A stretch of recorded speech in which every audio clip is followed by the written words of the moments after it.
So let's just start by having each of you tell me a little bit about your character that you play.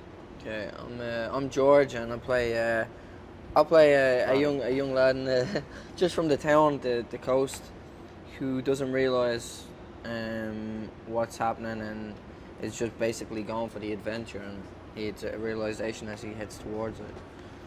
And I play Mr. Dawson, who has a boat in a little town called Weymouth on the south coast of England.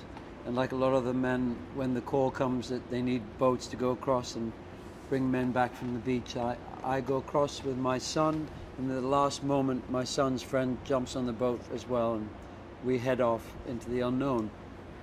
Great. I play Collins, who's an RAF pilot, and obviously involved in trying to keep as many people on the beach safe.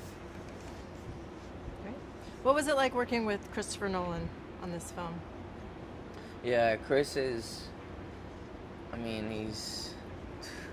repeated this loads of times, but he's a master. He's a genius at what he does, you know. And he's very, he can just, I know a lot of directors, but they don't try to say a lot, but he can basically sum up what he wants in a few words, you know. Yeah. You can see the whole thing at once. I think for his films, because they jump about all over the place, he has to try and see the whole thing at once, and how every little bit fits in. He can do that very well. I like the fact that he's identifying what's different about film to television or other recorded things, and he's very insistent that it's on film, it's not digital. I know that he led the fight to save Kodak and make sure that there was still a stock for filmmakers like him who want to film this way to be able to do so. And I think film is a different thing than television. Television's amazing now, the long character stuff that it can do, but I think filming on film, and in this case in that big, wide, thick negative, it was remarkable to see that his care for that old-fashioned way. Yeah, he certainly is detailed. Yeah. Mark and Barry, you guys spend a lot of time on the Moonstone. Yeah. What were the challenges of filming on the water, being in the water all the time? Not being allowed to jump in and have a swim. Yeah. On a hot day. Oh, it was so hot, wasn't it? And I swear there were Dutch mermaids swimming around in the water and stuff. Yeah. One challenge was it's not a big boat. It was a contained space, and we were out there from early in the morning till the evening with lunch on deck, which was pleasant.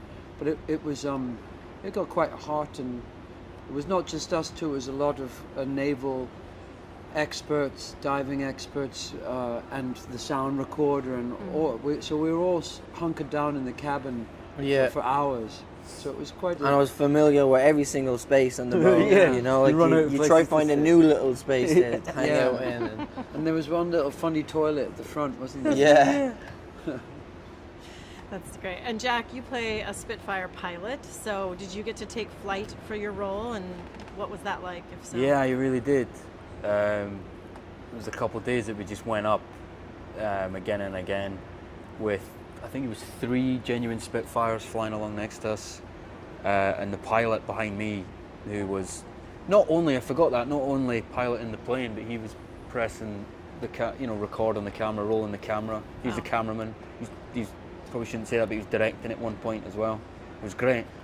He was a very talented man, that guy. And we went up and down. And it's amazing, just like the boats, it's actually amazing how long it took you to get to a certain spot. They're fast, those things, but I mean, when they get up to a certain height, it takes them quite a long time to actually get somewhere. So, it was fun. How near are the other planes? Are they quite near to you? Ridiculously close. Really? Like a matter of feet. Really? It's amazing. They turn at the same time, isn't it? You can see in each other's eyes. It's amazing. Really? It's amazing. Was it a little scary the first time? No, because I never get scared when you're with people that do that for a living. If someone tells me they've been doing it since they were that height, I never get scared. I always think, well, they know what they're doing. Yeah. And it was the same when we were splashing about in the water. Some of the guys, like stunt guys, are like ex-special forces, and you think, well, if something goes wrong, I'm all right. Had you all known about the miracle of Dunkirk before this film? No. No. So tell me about learning about it and then, you know, coming to understand it and appreciate what happened there. Yeah, the biggest, like, one of the biggest things was the museum in Dunkirk, you know. I had, like, all the badges that were left there, and the guns, the helmets. You seen letters, you seen parts of the planes, like, and to, like, just see them and then hear that in Dunkirk there's still probably active mines that you had to check, like, were they on the bed, and that's when it became really serious to me, because I'd no clue about this, like, you know. It wasn't something I remember doing in school, and so yeah. And Mark?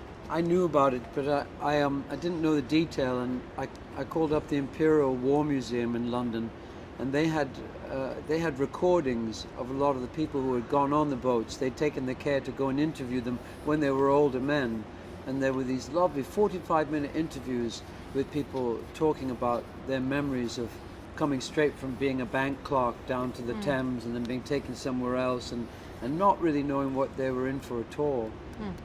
On these boats. That I loved hearing the old boys talk about it. Jack?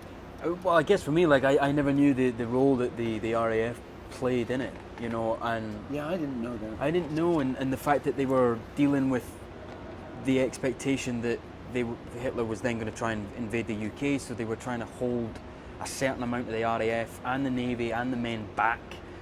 And that's what's explored in the film, which I love. I learned that from the film, is that decision to how much they help these guys stuck and how much they need to think about what's going to happen next. That's the kind of stuff I didn't know about. And what does the spirit of Dunkirk mean to you, especially now having done this film? Don't give up. Yeah, never surrender. Yeah. Survival, isn't it? It's just pure survival. And everyone, you know, don't think that your humble contribution won't make a difference. Because you could well think, going across in one of those boats, what the hell am I going to do? But when you've got 1,000 people or hundreds, you know, each doing a little bit, then actually it becomes a big force. So that's one of the biggest lies of society, isn't it? That your vote or your action won't make a difference. But it does. Hey, Vale here with some cool movie facts on the efforts some actors go to create the characters they play. For the role of Roger Kint, Kevin Spacey glued his fingers together in the film The Usual Suspects to give his left hand the feeling of paralysis. To prepare for his role in the film The Mask of Zorro, Antonio Banderas practiced with the Olympic fencing team in Spain for 4 months. Natalie Portman, for the role as Nina Sayers in Black Swan, trained with former New York City ballet dancer Mary Helen Bowers for up to 8 hours a day, 6 days a week for over a year ahead of shooting the film. Adrian Brody, for his role in The Pianist, gave up his apartment, sold his car and moved to Europe with only 2 bags, so he could get familiar with his character's discomfort. He also went on a crash diet and lost 30 pounds in 6 weeks, weighing 130 pounds at his lightest during shooting. Whoa. Okay, so if you want to watch more videos like this, hit the subscribe button and ring the notification bell so you receive the videos the moment they are online. Bye bye!